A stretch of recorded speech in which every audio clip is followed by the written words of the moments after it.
Good morning. Are you Johnny Jacobo Ramon? Yes.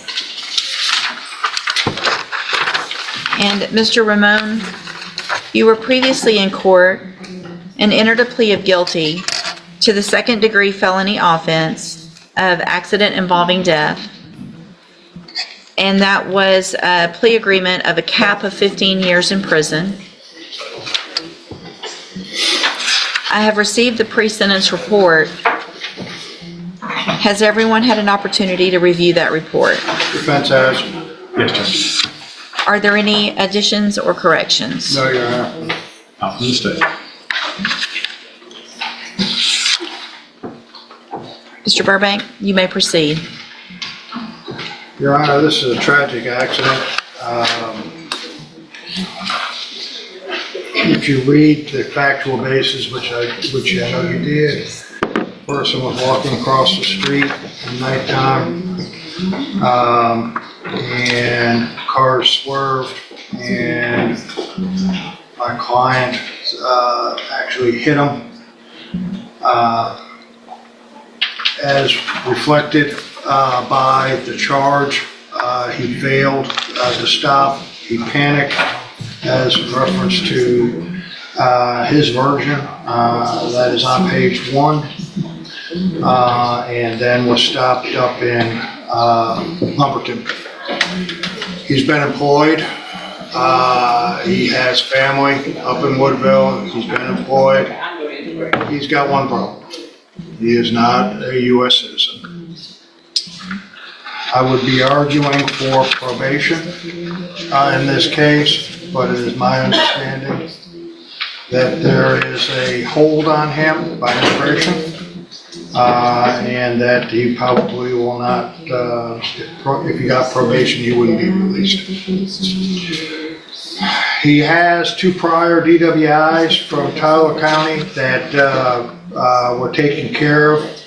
At the same time, what you receive, basically time served, 90 days jail. The intoxication charge that I believe is from Hardin County was when he was arrested, and that's been dismissed or rejected by the, and probably because we're down here, that's how we did it. Your Honor, I asked for there's a death involved, and I would love to have the minimum in reference to penitentiary time, but I'm asking for mid.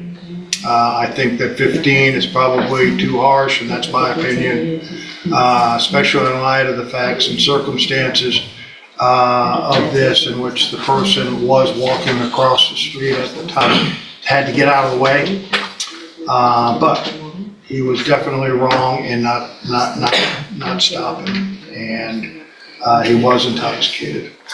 I would ask for anything less than the 15, because I know where he's gonna go, and that's a sad thing, but he's not here legally. And I don't know if he would like to address the court. Sí, Yes, sí. Go ahead. quiero decir que lo siento, que si lo hubiese visto, yo me hubiese detenido antes para poder auxiliarlo, pero pues... Hold on. Judge, I'm so sorry. Had I seen him, I would have stopped and helped and rendered aid.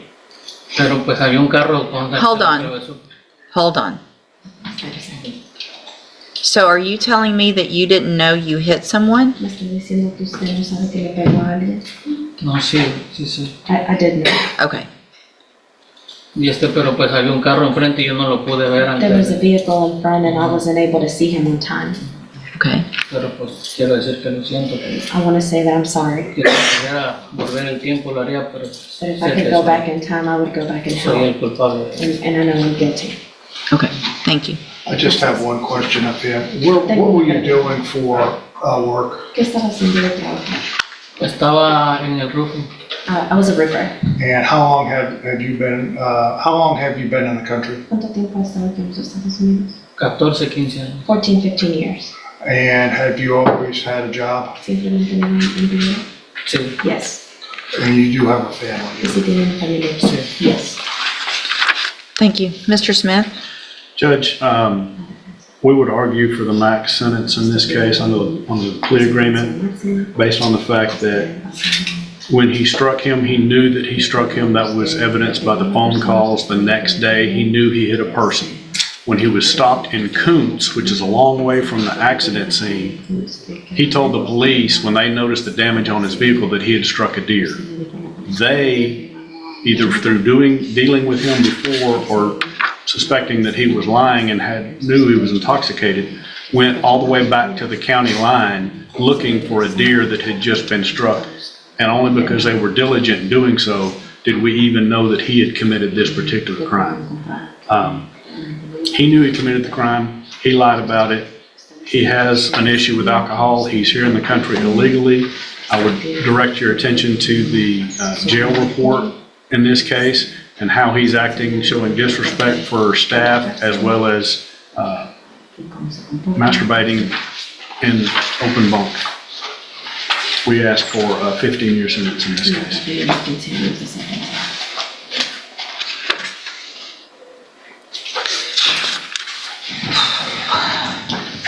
Mr. Jacobo Ramon, obviously the facts of the case are terrible. The fact that you didn't stop. The fact that you were intoxicated. And in addition, and I'm not even sure that when you were in our jail for some amount of time, there was a requirement that I release you because of the amount of time that had gone from the time of the offense while you were sitting in custody. I did that, and then you didn't show up. You are here illegally and have now killed someone. I'm going to find that you entered your plea of guilty freely and voluntarily. Find sufficient evidence to find you guilty. And at this time, find you guilty of accident involving death. Sentence you to 15 years in the institutional division of the Texas Department of Corrections. You will receive credit on that sentence for any time that you've been in custody that the law gives you the right to receive. I'm handing you the trial court certification that shows this was an agreement that I followed, and so you've waived your right to appeal.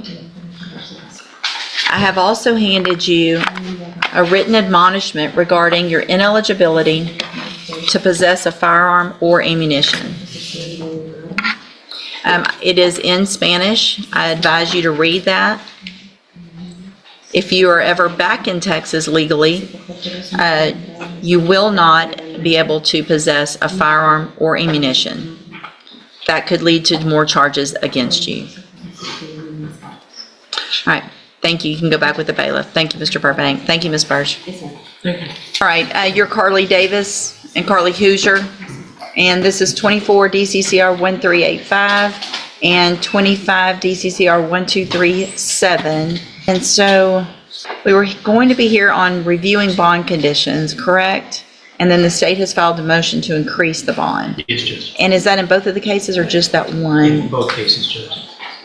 Let me pull this up. I know I took a look at it last week, but. This one's charged. And so we've got both of these cases are driving while intoxicated, third or more. The first offense date is from May 6th of 2023. The second from February 10th of 2025. So we've got some history with regard to prescriptions. Some of it's obviously very hard to read, but it looks like prescriptions for alprazolam and something called D-amphetamine. Okay. Can't tell the date. One of them specifically says no refills. I can't read the dates on these. We can get better photos, Judge. She has had that prescription for, All right, it shows it expires this October 31st for the, Judge, I had a number of questions about those photos myself. I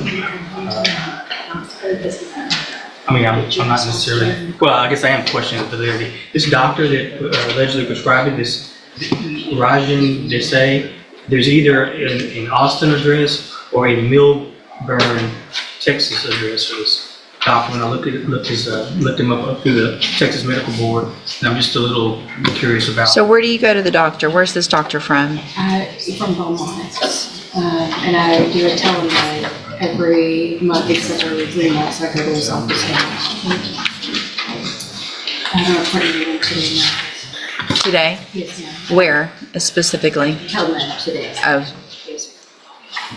well, here's what I think I'm going to do based on the nature of what these medications are and the history. Well, are you driving?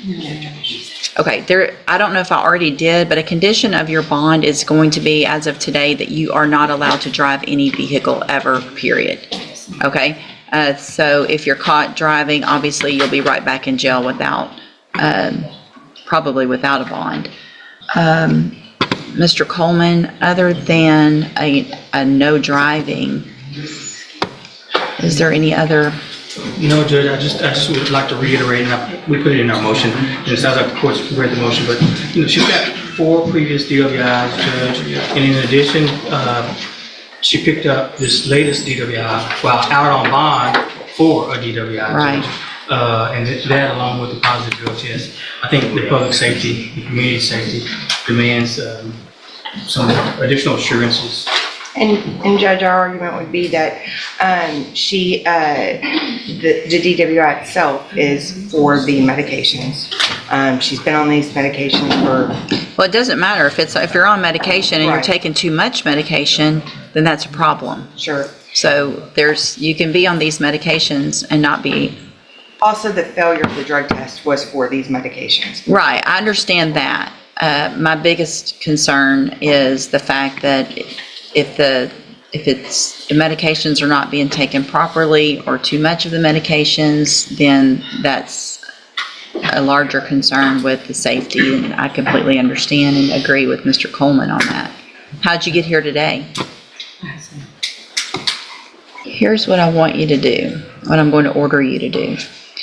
I'm going to order that at your appointment, I'm requiring you to find out and with your doctor, get a prescription for something that is non-narcotic. So something that is not going to cause these issues if in fact our concern is that you are misusing or overusing these medications, then there's other medications that you can take. You need to talk to him today.